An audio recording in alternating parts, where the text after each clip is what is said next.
Click the subscribe button below. If you find the information useful, please click the like button, to help others find our content. For more information you can visit our website, at thejerusalemassembly.org.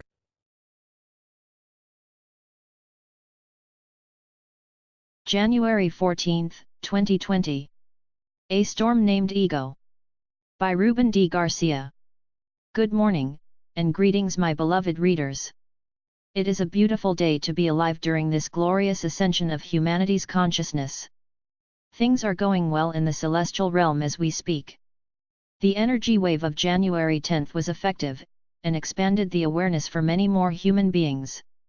Presently, the news is bogus to say the least. It is embedded in themes and aspects that have nothing to do with the true reality of today's humanity futuristic path. Still, I hope you take it all in stride accompanied with spiritual perception. It will guide you well, and bring peace and harmony throughout this ascension process, which brings me to the topic of this article, A Storm Named Ego. Many of you have taken at least an introductory course in psychology at some time in your educational career. In one of the many topics addressed, the instructor discussed the structure of personality, and referred to the works of Sigmund Freud in which he portrayed personality as a dynamic system consisting fully by three mental elements, the ID, the ego, and the superego. You were told that according to Freud that most behavior involved a close relationship among these three principles. The ID was portrayed as the innate biological instincts and urges. It was denoted to be irrational, impulsive, and totally unconscious in its nature. The ego was described as the executive, the big boss that directed all the energies needed by a pleasure-seeking urge to achieve the desired, and much-needed pleasures of life. The ego existed in what was described as the reality principle. The superego on the other hand was given the role to act as the judge for the thoughts, and yes, actions of the ego. Supposedly, the superego was identified as our conscience reflecting on behavior or actions for which a person has been punished. According to the notion that whenever a principle, an attitude, or an action that did not meet the standard of a good conscience is not met, the superego initiate feelings of guilt, sorrow, etc. In short, consider the superego to be guardian parent for all humans. As we go throughout our lives, and interacting with others at diverse environments and ideologies, we create conflicting attitudes, and in many cases creating emotional havoc in which can be harmful to our psyche, the mind. It would be a lengthy article if I would address all three of Freud's mental elements, and I am certain most of you already understand them well, thus for the purpose of my article, I will only address the ego, for it is the ego, the psyche element that is going to necessitate the greatest understanding, and its effects that it does, and in many cases can convey or limit humanity to achieve a successful and completed ascension in humanity's current achievement to a new consciousness. So let's look at how and why the ego has benefited humanity in the past, but I will be very harmful to a smooth spiritual ascension and transition into greatness. For start, we must recognize that the ego has been the dynamic, powerful, and the dictator of just about every single attitude, action, and the principle that as human we have entertained. In short, the ego was the governing mental element that dominated our existence. It may not seem that this psyche element has such authority over our behavior, but it is, and sadly it may still be a very influential part in some individuals, as most of humanity would be on an ascending conscience process. Yes, the ego was, and is to some degree a clearinghouse determining what was good, bad, or ugly. I am also a powerhouse with unlimited mental powers to such degree that determined the personality and character of an individual. In short, the ego through its psyche maneuverability appropriated our willpower, jeopardizing our destiny and realities to such degree that created spiritual and emotional ambivalence for a human being. This mental takeover was not something that all of a sudden appeared out of nowhere. Oh, no. It had taken thousands of years to culminate to what is today. Originally, its function was to be a safeguard of our actions whenever the principles of love and fear were to be addressed, but slowly it expanded its role in controlling just about every element of our existence. From such lengthy encounters it became so diversified and effective that in today's reality, the ego is found in just everyday activity involving our behavior, our daily actions, and our daily perceptions. We have been mentally incarcerated by the ego principle, and now that we have embarked on a new divine and spiritual journey of ascension to higher level of mental or psyche levels, the ego is no longer the emotional tool needed for survivability, as humanity has entered the divine journey of ascension in which you, the individual, will possess the all of the virtues to not only create and manifest his own reality without the intervention of the ego, for it has become a hindrance to humanity's greatness. Therefore, it feels threatened to be removed, and it is putting quite a fight to keep its powerful influence in humanity, which comes to the core of this article. It is now not only necessary but crucial, vital to remove the ego from the midst of our daily mental processes. Why? You would ask?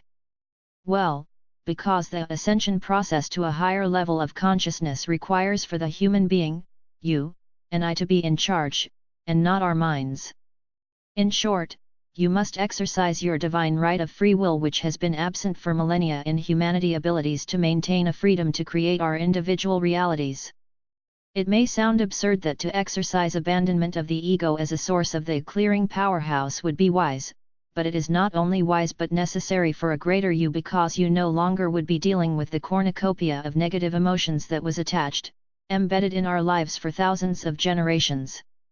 But rather, you as a divine, independent and wise thinker would realize that the new consciousness requires your input, your divine love, not only of yourself but equally for others to ascend to greater you, and the ego will jeopardize this. It is not an easy choice to abandon a friendship that has been with humanity for thousands of years, that I know, and I understand, but it is necessary that you and I began to give thoughts of, at least become aware about the real truth of how power and overpowering is the ego that defines you. The elements of the new earth, the new you, the new higher dimensions does not exhibit the presence or existence of the ego. No, sir. Not at all. Therefore, one of the major interventions of the arriving energies, and the ones to follow, are to energize the heart, and not the mind. This process has already begun, as I mentioned in previous articles. However, the ease and facility of achieving ascension has to do with you. It is you who have to begin recognizing that the negative emotions we once exercised so often, and in many times overpowered us, are in their decline for never again to rise or slave humanity. Resisting their effects in our daily activities is but the beginning.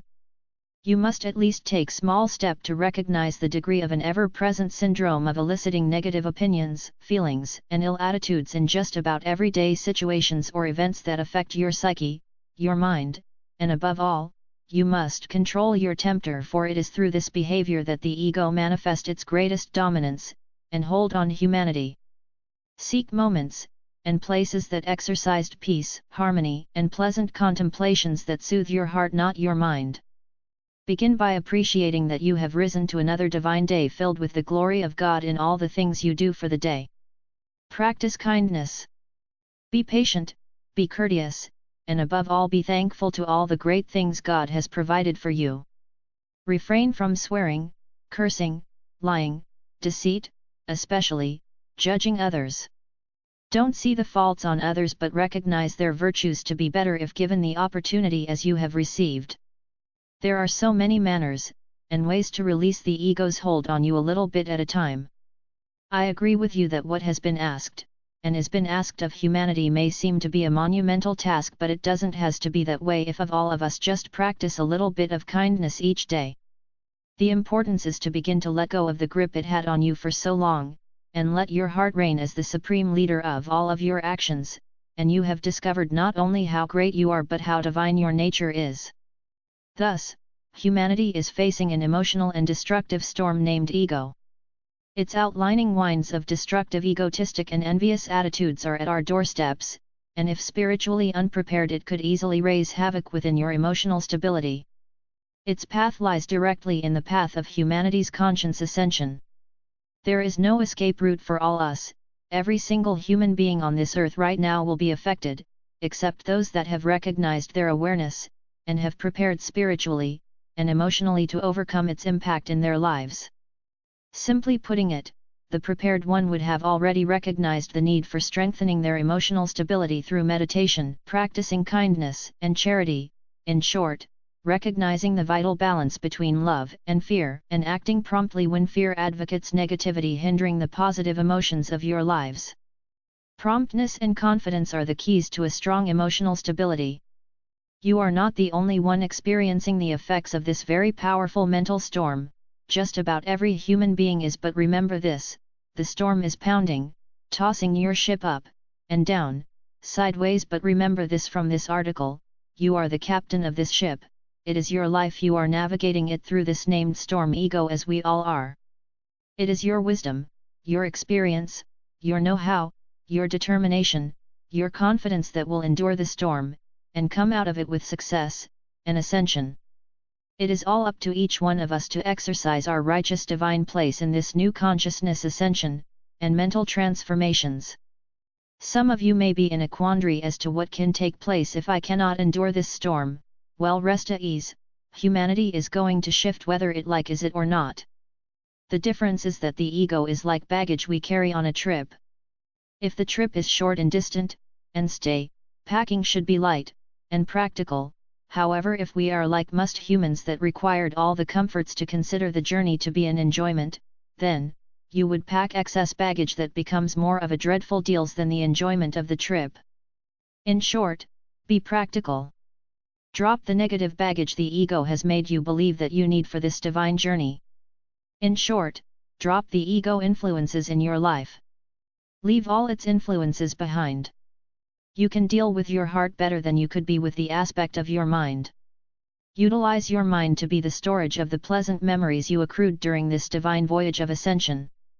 Let your heart be the eyes that see the beauty all around you, and the ears to hear the peaceful nature of God that surrounds you. Smell the aromas and fragrances of delightful outcome, and above all speak of blessings and gratitude for all that you are, and leave behind the negativity that had hindered your divine nature to be your domain as it was originally divinely decreed. Then, it will be the moment you will never forget, and regret not to have been aware in whom you are, and have been since creation. If doubts may still linger in your life as to the effect of the ego, rest assured, you will at one point in the next few years will be made aware of it, and almost as in the flash of the moments, you will no longer sense its influence as you do right now. My love to you all, my friends and readers, and so it is.